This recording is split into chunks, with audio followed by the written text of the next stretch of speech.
Çfarë mendimi keni për këto bamirësit që bëhen nëpër botë? Dhe a u besoni? Dëgjojeni këtë histori që ka ndodhur para pak javësh, e na I tregon një zotëri nga Gjermania. Një zotëri, një djalë I ri, ç'është e vërteta, I cili bëri diçka që se kishte bërë kush. Ndiqeni me kujdes. Kush është rastësisht nëse nuk e keni bërë ende, lidhuni me këtë faqe që jemi sërish dhe faleminderit që jemi përbashkë. Një I ri gjerman që nuk e thot emrin, por duhet të jetë paravarësisht rreth 32 vjeç, 33 vjeç, bëri një gjest. Ai shpeshherë çonte rroba në këto vendet e Caritasit dhe disa I mbledhin direkt nga ato kasonetot, që janë ato vendet ku vendosin këto rrobat, atlete, këpuc, veshje, mbathje, xhaketa e tjerë e tjerë. Dhe her pas here, një në 2-3 vite, familja e tij merrte këto rrobat të fëmijëve, të njerëzve përreth dhe atyre që kishin vetë dhe I vendosin për këto kasonet. Disa kalonin aty dhe u jepnin njerëzve në dorë. Dhe me këtë frymë ishte rritur ky Gheorgha, nuk e di si quhet. Dies, më falni, nuk po e mbyll. Dhe po thoshja që ishte rritur me këtë frymë dhe kështu që atij I pëlqente që të bënte Caritas dhe shpeshherë shkonte dhe vendoste disa rroba kështu. Mirë po, teksa ishte me një vajzë dhe jetonin bashkë për një farë kohë. Dhe teksa po fliste me të ishin në verandë dhe I thotë, shiko, këto rrobat e vjetra do t'i marrim t'i çojmë në Caritas.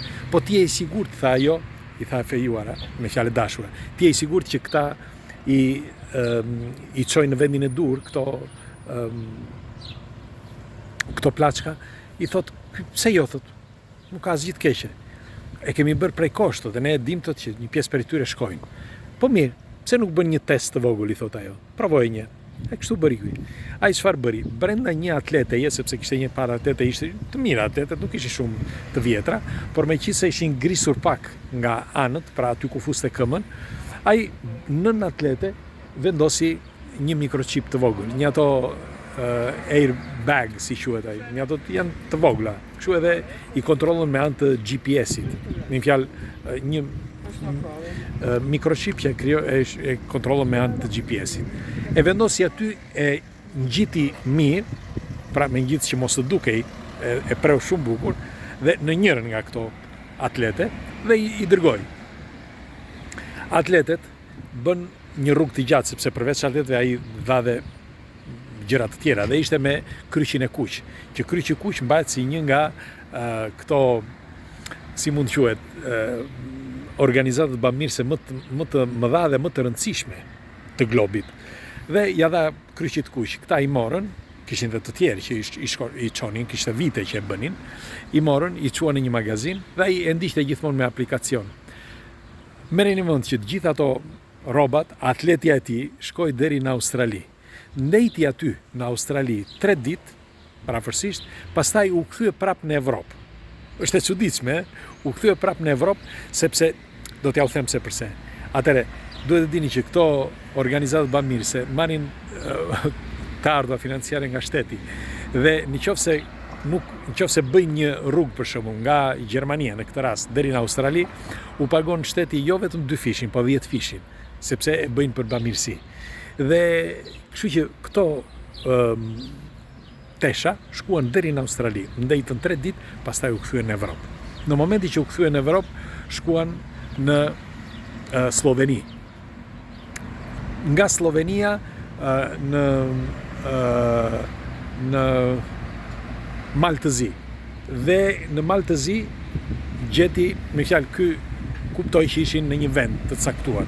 E kontrolloi me anë të aplikacionit dhe shikon që ishte në një zonë të qendrës të Maltëzi. Mendoi që ishte në një gabim, ose mund të kishte shkuar vetëm atletet, jo tesha të tjera.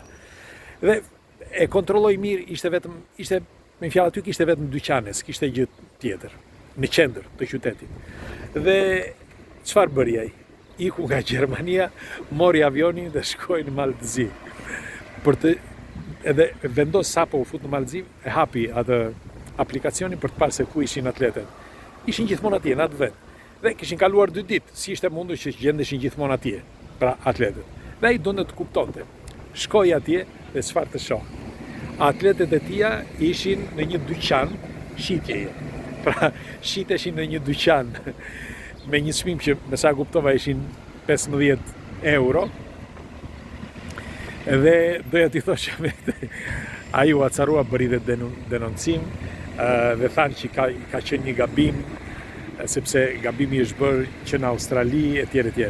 Por megjithatë doja t'ju pyesja juve, ju jeni të bindur që këto bamirësit shkojnë direkt në vend? Duhet të dini diçka. Pothuajse 13% e këtyre personazhëve të mëdhenj, kryesisht këta aktorët, e bëjnë vetë donacionin, shkojnë në vend. Për shembull Angelina Jolie. Angelina për shembull shkon vetë, bën shpenzime të forta, po flasim për miliona dollar. Ajo shkon dhe i kontrollon vetë, kudo që bëhen këto donacione. Sepse ajo e di shumë mirë që disa nga këto donacione nuk shkojnë në destinacionin e duhur. Dhe doja t'ju pyesja ju, a keni bërë ndonjëherë donacion? Sa donacion keni bërë? Dhe nëse keni çuar vetë ose jo? Të gjithë kemi bërë diçka, e kupton, kush më shumë, kush më pak.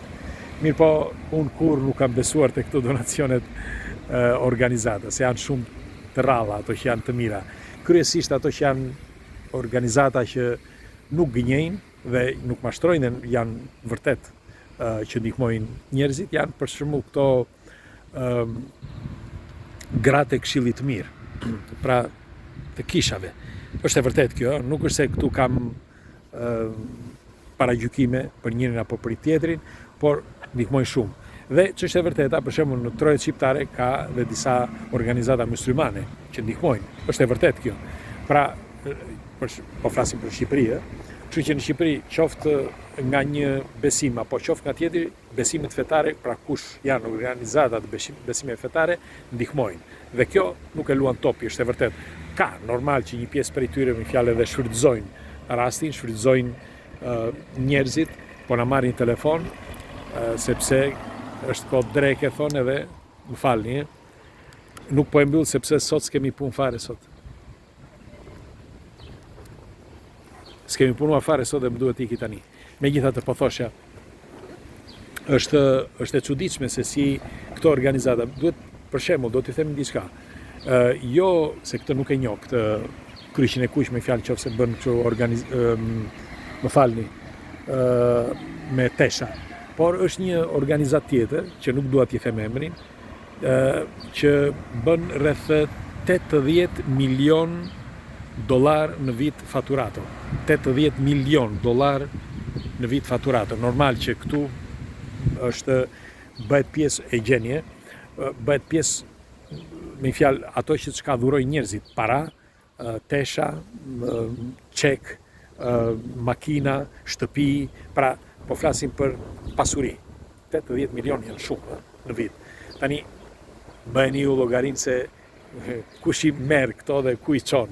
Megjithatë, ka organizata si thash janë bamirëse dhe janë vërtet të rregullta, por që në këtë rast më bëri shumë përshtypje dhe doja ta ndaj me ju që një organizatë kaq e fortë si për shembull Kryqi i Kuq të marri atletet në këtë rast, me këtë Gjermanin që e gjeti sepse e tha ndodhi, ishte që një gabim, të marri atletet dhe të shesi në Malzi. Pres komendet tuaja çfarë mendimi keni, ju përqafoj drejt në mirë.